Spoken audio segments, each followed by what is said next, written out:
Hello and welcome back. My name is Kabira and this is my YouTube channel, Kabira Speaks. Okay,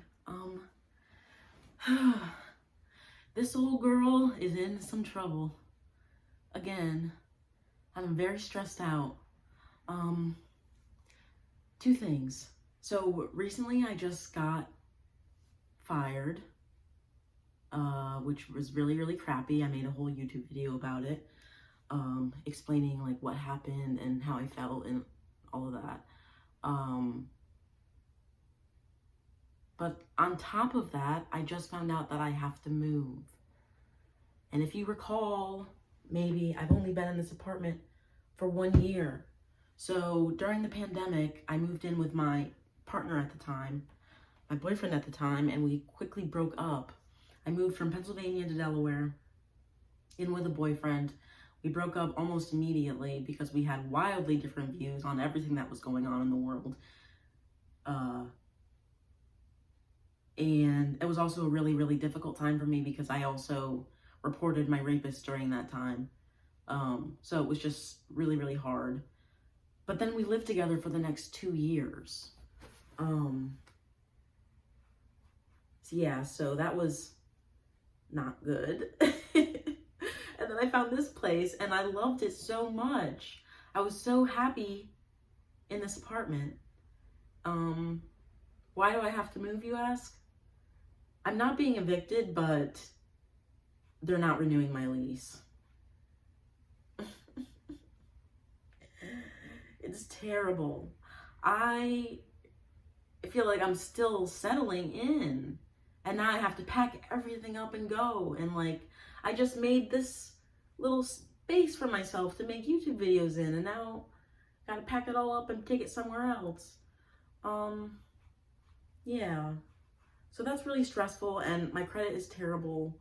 And I don't know what I'm gonna do. And I have until April 30th. And that's only half of what I needed to talk about today. The other part of what I have to share is that I got a new job and I'm terrified. Yeah, so I'm a mental health counselor for people who live in shelters. I am the mental health counselor. I'm not one of many. I'm just the counselor. It's a great organization. I really like them so far. I'm just so nervous because, well, I just got fired. Like, my confidence in myself is at an all-time low, and it wasn't good to begin with. It's a completely different type of work with a completely different population. I'm not working with kids anymore, kids and families. I'm working with adults, which I think that'll be good. And I am flip-flopping wildly between feeling so unsure and fraudulent and like just wrong, dumb, feeling all of that. And then I flip-flop sometimes and I feel like, okay, I can do this. And then the third way I feel is that I have to do this.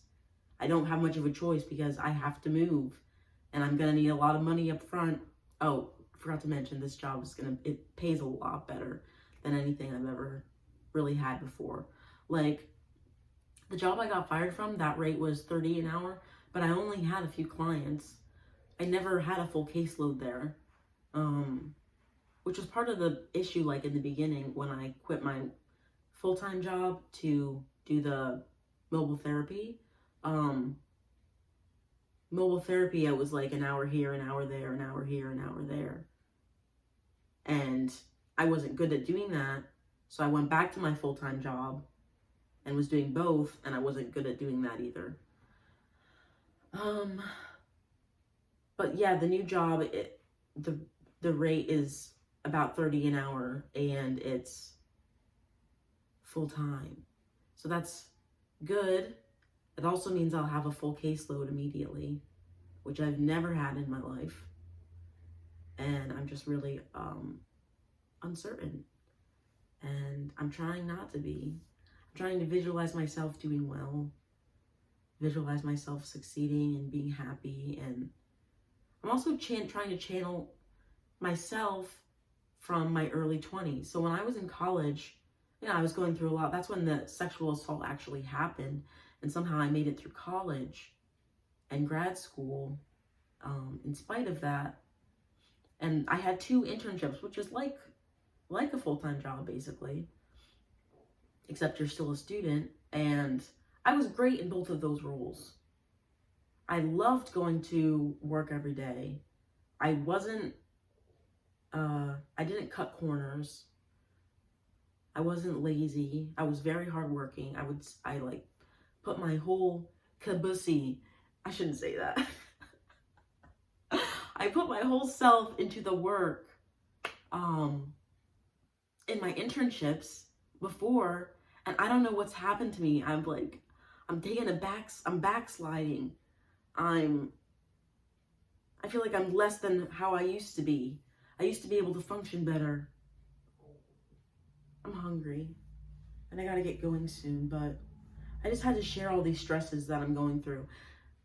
1, because I just like to, and 2, so I can look back in 6 months and be like, oh, that was so crazy. What a crazy time you were going through, and look, you made it.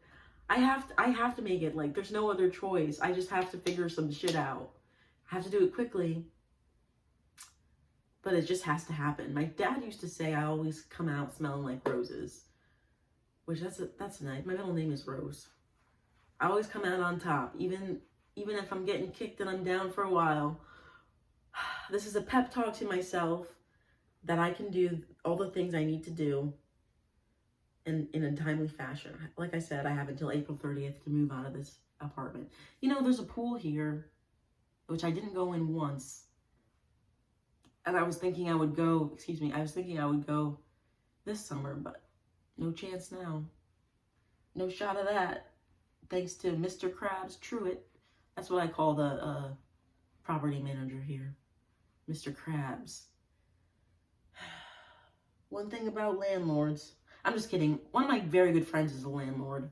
Robert. But he's a fair landlord. This isn't fair. It doesn't feel fair. They could have given me another chance. Whatever. I just hope and pray for me that I find that my next apartment is better than this one, and that I have a home for a long time and I won't have to pack up and move again, because that's the worst. I think on like there's like a list of stressful things that can happen to a person. Moving is definitely one of them. It's high up there. There's a lot of stuff you have to do, and I'm not good at juggling things. Yeah. But I just meditated.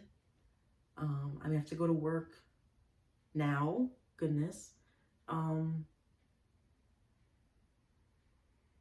Yeah, just wish me luck. I'm gonna need it. Your girl's gonna need it. Okay, love you, bye.